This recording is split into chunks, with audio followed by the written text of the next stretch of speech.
Before we start, I want to say that only 1% of you are subscribed.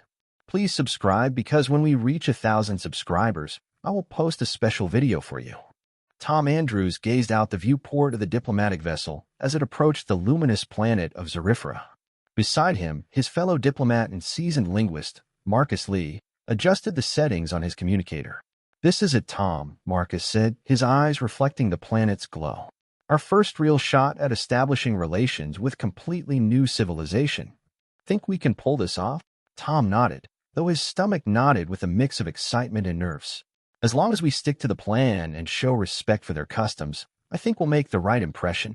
The ship landed smoothly on a platform that glimmered with bioluminescent lights, a common feature in Zarifrian architecture. As the hatch opened, a delegation of Zarifrians awaited them, their scales shimmering in the planet's light. At the forefront was Prince Jareth, the king's nephew, who was to be their primary liaison. "Welcome, Earth ambassadors," Jareth said, his voice a deep hum that resonated pleasantly. "I am Prince Jareth. We are honored to host you on Zarifra." "Thank you, Prince Jareth," Tom replied as he and Marcus descended the ramp. "We are grateful for your hospitality and look forward to learning more about each other." The prince gestured for them to follow. "I will take you to the palace. My uncle, King Zorl, is eager to meet you." As they walked through the bustling streets of the capital, Tom was struck by the harmonious blend of nature and technology in Zarifrian society. Vines intertwined with hovering screens displaying news and public announcements, while citizens of various shapes and sizes moved about their day. "Your planet is beautiful," Marcus commented, recording observations in his digital log. Jareth smiled, a ripple passing through his scales. "We strive to live in balance with our environment. It is the source of our technology and sustenance." They arrived at the palace, a majestic structure sprawling over what seemed like miles of lush gardens and flowing waterways. Inside, they were ushered into a grand hall where King Zorl awaited. The king was a towering figure, his presence almost overwhelming. "Earth's children, welcome," King Zorl boomed. "Your journey to join us is much appreciated. I trust you find our world to your liking." "Very much so, Your Majesty," Tom replied. "It's unlike anything we've seen. We hope our visit will lay the groundwork for a strong relationship between our peoples." King Zorl nodded, then his gaze shifted slightly. "Allow me to introduce my daughter, Princess Varessa." From behind a silk curtain, a figure stepped forward. Varessa was striking, with an angular face and eyes that sparkled with intelligence. Her beauty was unconventional by human standards, but Tom found it mesmerizing. "Princess," Tom said, bowing slightly. "It's an honor." "The honor is mine," Varessa said, her voice melodic and strong. "I've studied your cultures extensively. The diversity of Earth is fascinating.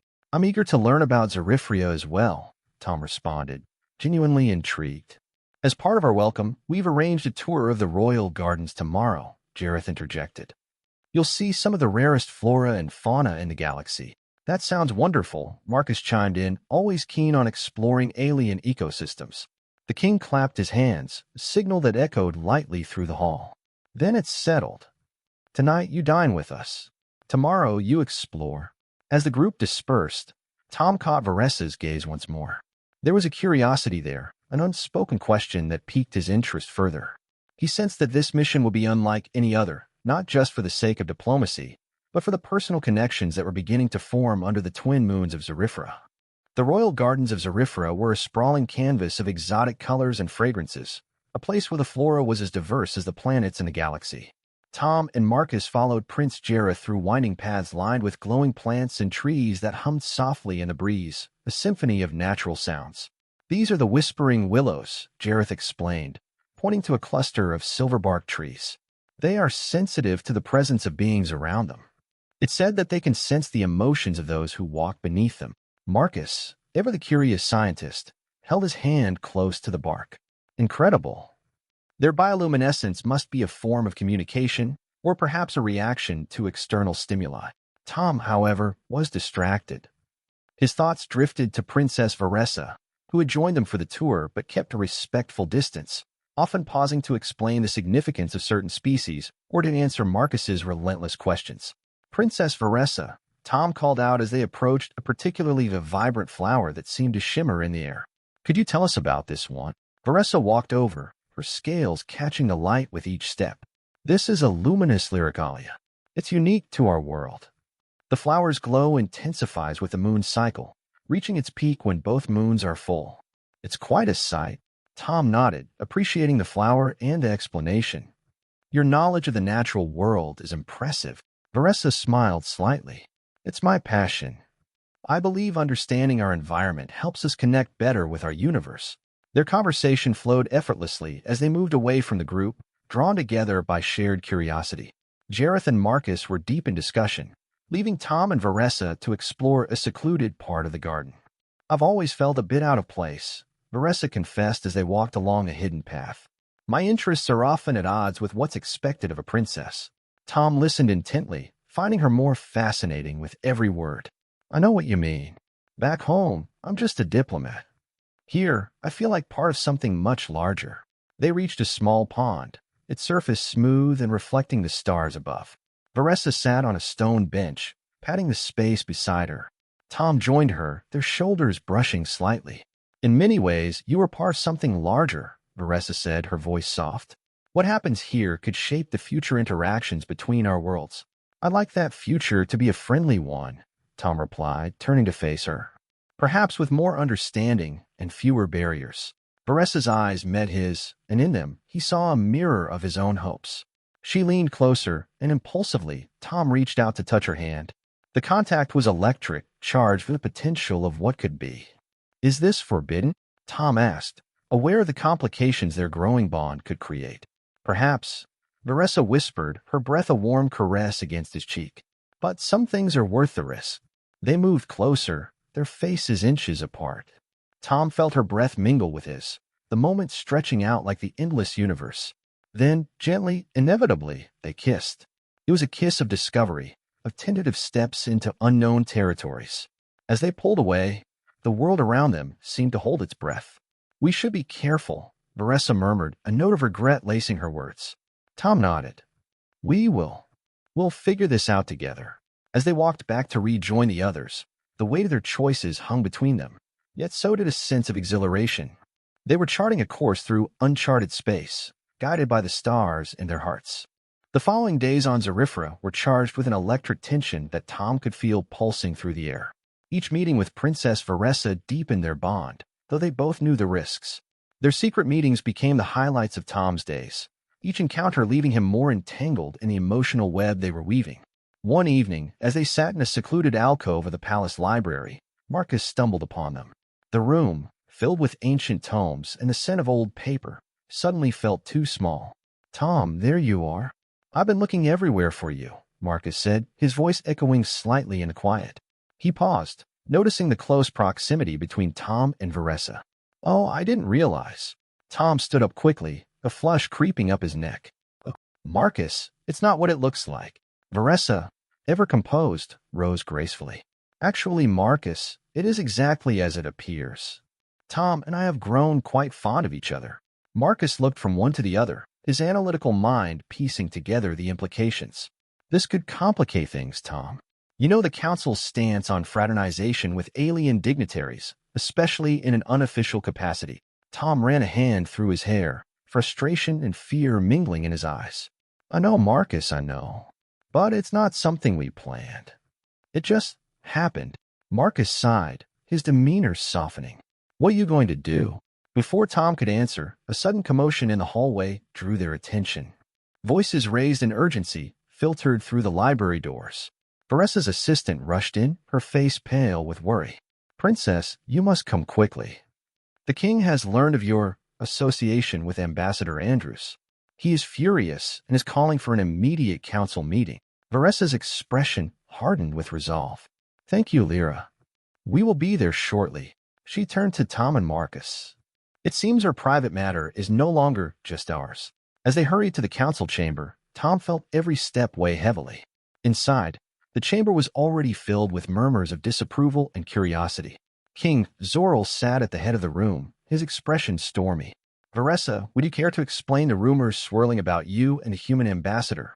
The king thundered, his voice filling the room. Vanessa stood tall, her voice steady. Father, they are not rumors. I have indeed grown close to Ambassador Andrews. We care deeply for each other. A gasp rippled through the chamber. The king's advisors whispered among themselves, their eyes darting between the king, Varessa, and Tom. "This is unprecedented," one of the council members muttered. "An alliance by affection? What does this mean for our laws? Our customs?" The king raised a hand, silencing the room. "This is a matter of state, of the integrity of our royal family and our planet. We cannot allow personal feelings to dictate diplomatic relations." Tom stepped forward, his resolve strengthening. "With all due respect, Your Majesty, our feelings do not undermine our duties. They enhance them.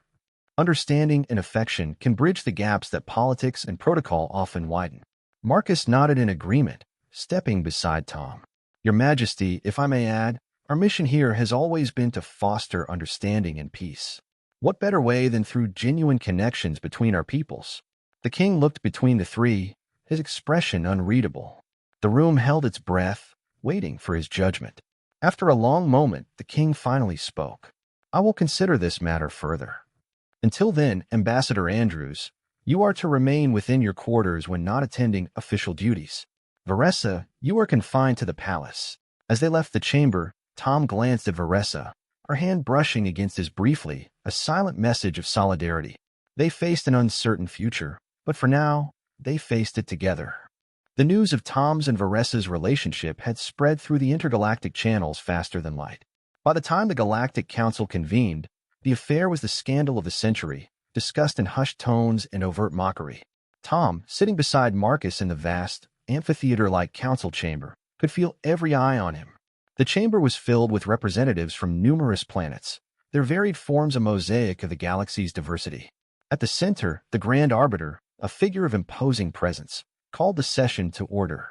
"We are here to discuss a matter of great delicacy and importance, a liaison between a human diplomat and a Zerifrian princess.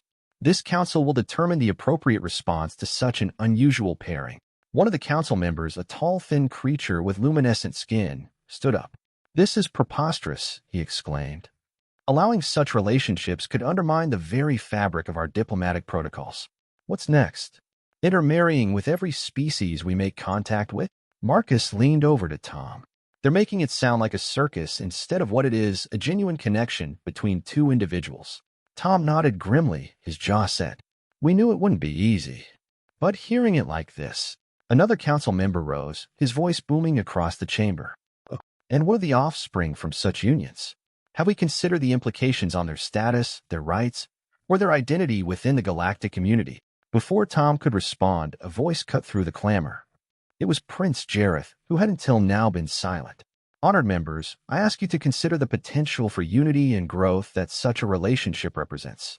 It is not a threat, but an opportunity to expand our understanding and acceptance." The Grand Arbiter tapped his gavel, drawing the room's attention. "And yet, the law is clear.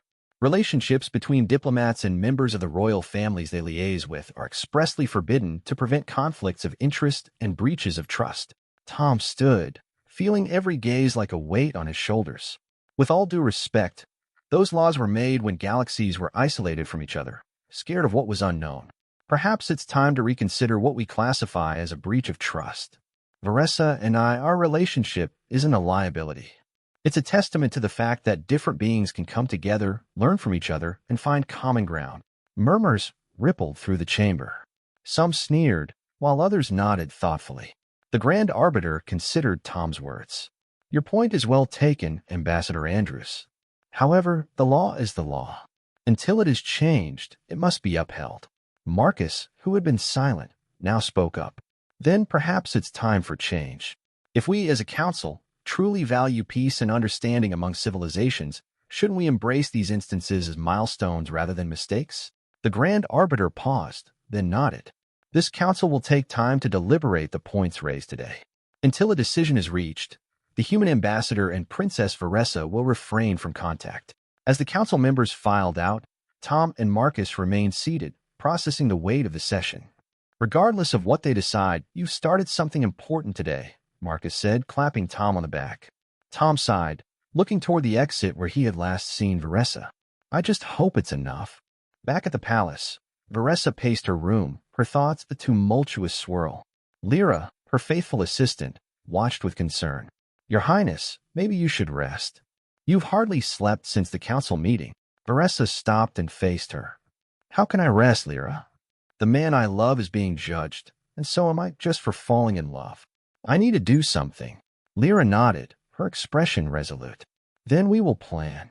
You are not just any princess, you are a leader, and perhaps it's time they saw that. The next day, Varessa arranged a private meeting with her father, King Zorl. She invited Tom and Marcus to join, intending to present a united front. The king sat at the head of the long, ornate table, his expression unreadable as his daughter and the two humans approached. Father, Varessa began, her voice steady despite the butterflies in her stomach. I understand the traditions and laws we hold dear, but I must stand for what I believe is right, not just for me, but for our people. King Zorl looked between the three of them, his gaze lingering on Tom. And what is it you are asking for, Varessa? Tom stepped forward, Marcus at his side. Your Majesty, we ask for understanding and a chance to prove that this union could benefit not just us personally, but our civilizations. Our relationship could serve as a bridge between our worlds. Marcus added, we've seen firsthand the mistrust and hesitation between different races. What better way to overcome these than through bonds that are genuine and rooted in mutual respect? The king was silent for a moment before responding. And what of the laws that govern us? Are you suggesting we simply cast them aside? No, father. Not cast aside, but reconsidered, Varessa replied. Laws must evolve as we do. They should uplift, not confine. This is an opportunity to lead by example, to show the galaxy that Zarifra values progress. King Zorl considered her words, his eyes softening slightly. Varessa, your mother was much like you, bold and visionary. Sometimes I too forget that change is a part of growth. He stood, approaching Varessa and placing a hand on her shoulder. I will think on this. It is not just about personal feelings. It's about our future as a people. Give me time. As they left the meeting, Varessa felt a weight lift slightly from her shoulders. Outside, she turned to Tom and Marcus. Thank you both. Whatever happens, I know we've started something important here. Tom took her hand briefly, squeezing it. Together, Varessa. No matter what comes. Marcus looked between them, a smile tugging at his lips. Now we wait, but also we prepare. We should gather more support, show the council and your father that this isn't just about love, but about potential and possibilities. Varessa nodded. Let's start with some of the younger council members. Many of them are ready for change, but need a push. The three spent the next days meeting with various factions and influential figures, weaving together a tapestry of support that spanned generations and viewpoints. They presented data, shared stories, and proposed frameworks for interspecies relations that were met with curiosity and, occasionally, enthusiasm. As the sun set over Zarifra one evening, the trio stood on a balcony overlooking the capital city. The lights below mirrored the stars above, a reminder of the vast and varied universe they were a part of. Look at that, Marcus said, gesturing to the bustling city. A world on the brink of something new. It's beautiful. Varessa leaned on the railing, her determination clear in her profile. It's just the beginning. No matter how the council decides, we've ignited a spark. Now, we just need to keep the fire burning. As the day of the final council decision approached, the atmosphere on Zarifra grew tense. Rumors and speculation filled the air, making it clear to Tom, Marcus, and Varessa that whatever the outcome, their lives would never be the same. In a quiet corner of the palace gardens, the trio met under the cover of twilight to discuss their options. We've done all we can to sway the council, Marcus said, checking the data on his tablet. The support is there, but it's evenly split. This could go either way. Tom, who had been staring distantly at the luminescent petals of a nearby flower, turned to Varessa. And if it doesn't go our way, what then? We can't just accept whatever they decide if it means being apart. Varessa nodded, her expression serious. I've been thinking about that. There's a place outside the jurisdiction of the Galactic Council. My mother spoke of it often. It's a sanctuary planet, meant for those who find themselves at odds with their own worlds. It might be our best chance if we need to leave. Marcus looked intrigued. A sanctuary planet? That sounds like it could be exactly what we need. But how will we get there? If the decision goes against us, they might restrict travel to prevent us from leaving. I have a plan, Varessa assured, pulling a small device from her pocket. This is an emergency transporter. It can take us directly to the sanctuary planet, but only as a last resort. Tom took her hand, his gratitude evident. Let's hope it doesn't come to that. But I'm glad you're thinking ahead. The night before the council's decision, they gathered in Varessa's chamber, unable to sleep, going over their plan one last time. If we use this transporter, there's no coming back, at least not anytime soon, Varessa said, her voice low. We'll be starting over, building a new life away from everything we know. Marcus added, it's a big risk, but sometimes the biggest risks lead to the greatest rewards. I'm with you, whatever happens. The next morning, they made their way to the council chamber, the air heavy with anticipation. The council members filed in, their faces unreadable. The Grand Arbiter called the session to order, and silence fell over the room. After what felt like an eternity, the Grand Arbiter spoke. After careful consideration and much debate, the council has reached a decision. It is the judgment of this body that the relationship between Princess Varessa and Ambassador Tom Andrews constitutes a breach of our laws and protocols. They are hereby ordered to cease their association immediately. A murmur ran through the chamber, but Tom, Varessa, and Marcus remained silent, their hearts sinking. The Grand Arbiter continued. Furthermore, Ambassador Andrews is to leave Zarifra within the next 24 hours. Princess Varessa will remain here, under the watchful eye of the council. As the crowd began to disperse, Tom felt a hand squeeze his. Varessa leaned close, her voice a whisper. Meet me in the garden. We leave tonight. That evening, under the cover of darkness, they met one last time in the palace gardens. Varessa activated the emergency transporter, the soft blue light enveloping them. Are we all ready? She asked, looking between Tom and Marcus. Ready as we'll ever be, Marcus replied, his usual levity gone, replaced by a solemn resolve. Tom took a deep breath, his gaze locked on Varessa's. Together, he said simply. With a nod from Varessa, she pressed the button on the device. The garden around them blurred, the colors streaking into oblivion as they were whisked away to an unknown future, leaving behind everything but each other. The world that greeted Tom, Varessa, and Marcus was unlike any they had ever seen. The sanctuary planet, named Haven, was a lush, verdant world teeming with life. It had been set aside for those who, like themselves, needed a new beginning away from the scrutiny of the Galactic Council. As they stepped out of the transporter's beam, they found themselves in a small clearing surrounded by towering trees with iridescent leaves.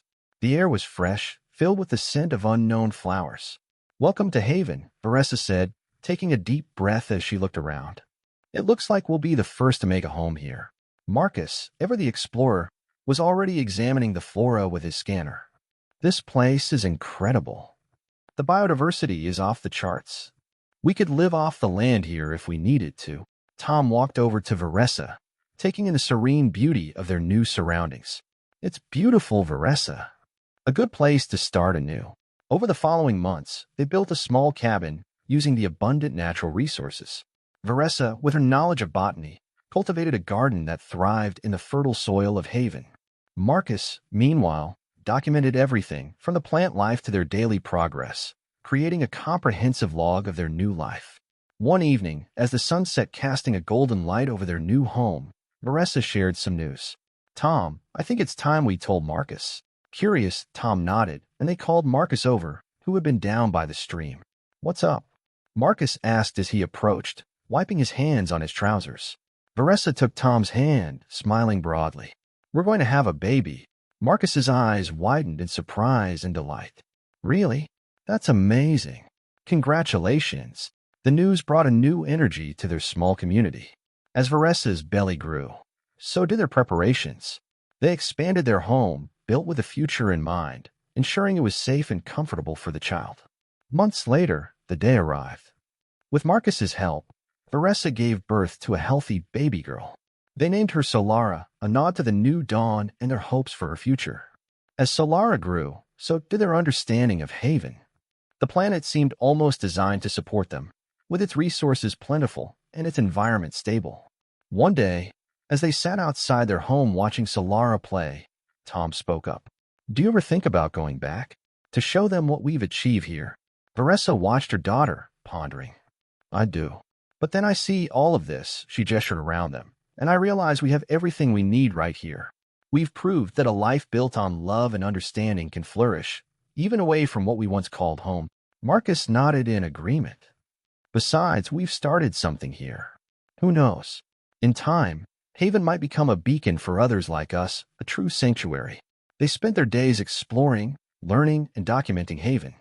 They were pioneers on a new frontier, a family not just surviving, but thriving in their chosen exile. They had found peace and purpose in their isolation, creating a vibrant life together, bound by love and a shared destiny on their new world. As Solara grew, they taught her about both Zarifra and Earth, ensuring she knew her heritage. They also taught her about Haven, her birthplace, hoping to instill in her a love for the world they had made their own. Their story, a tapestry of trials and triumphs, continued to unfold under the twin sons of Haven, each day a testament to their enduring spirit and the new legacy they were building. Years had passed since Tom, Varessa, and Marcus had first set foot on Haven. Solara, now a curious and energetic child, ran through the fields they had cultivated, her laughter mingling with the sound of the wildlife that had become part of their extended family. One afternoon, as the family gathered for lunch outside their cabin, a surprising noise pierced the usual tranquility, a signal beep from the old communicator, long silent. Tom exchanged a look with Varessa before he went to answer it. "Hello?" Tom spoke into the device, uncertainty in his voice. "Is this Ambassador Tom Andrews?" A formal metallic voice inquired from the other end. "It is," Tom replied cautiously. "Who is this?" "I am Solara, the current Grand Arbiter of the Galactic Council. I bring news." Varessa and Marcus joined Tom, listening intently. "The Council has been watching, Tom. We've seen what you've built on Haven. It's compelling. We've come to realize that perhaps our laws regarding interspecies relations were outdated." Tom was stunned. "You've been watching us? How?" "Observation satellites. Passive, non-intrusive. We needed to understand the outcome of such unions." Marcus chuckled softly. "Guess we've been a bit of a reality show." Solara continued. "Your success on Haven has sparked a debate within the Council. We are considering revising our policies. To that end, we wish to officially invite you, Varessa, and your daughter to return to Zarifra to speak on behalf of interspecies families." Tom looked at Varessa, who nodded slightly. "We will consider your invitation, Arbiter Solara. It's a lot to think about." "Of course," Solara replied. "We hope to hear from you soon." After the communication ended, the family sat in silence, each lost in thought. "It's a big decision," Marcus finally said. "Going back could change everything, but it could also be a chance to change the Council's views, not just for us, but for others like us," Varessa added, her gaze settling on Solara, who was now picking flowers nearby. Tom sighed deeply. "Are we ready to step back into that world, though? To bring Solara into it?" Varessa reached out, taking his hand. "Perhaps it's not just about us going back. It's about bringing a piece of Haven with us, showing them what can be achieved through peace and understanding." Marcus nodded in agreement. "Plus, I've documented everything. We have proof that what we've done here works." The decision weighed heavily on them, but the potential to influence galactic policy for the better was a powerful motivator. Weeks later, the family stood at the same transporter spot where they had first arrived. They had decided to return, to face the Council and share their story. As the transporter activated, Solara looked up at her parents. "Are we going on an adventure?" "Yes, sweetie," Varessa smiled, brushing a strand of hair from Solara's face. "A very important one." They arrived back on Zarifra to a much different reception than Tom had received years ago. This time, they were greeted as pioneers, as a family that might pave the way for future policies. At the Council meeting, Tom spoke passionately about their life on Haven, about the harmony they had found. Varessa shared insights into the growth and development of Solara, a living example of interspecies harmony. Marcus presented his comprehensive data, his logs showing a thriving ecosystem and a happy family. The Council listened, the chambers filled with a new, tangible respect for the trio. As the meeting concluded, the Grand Arbiter stood.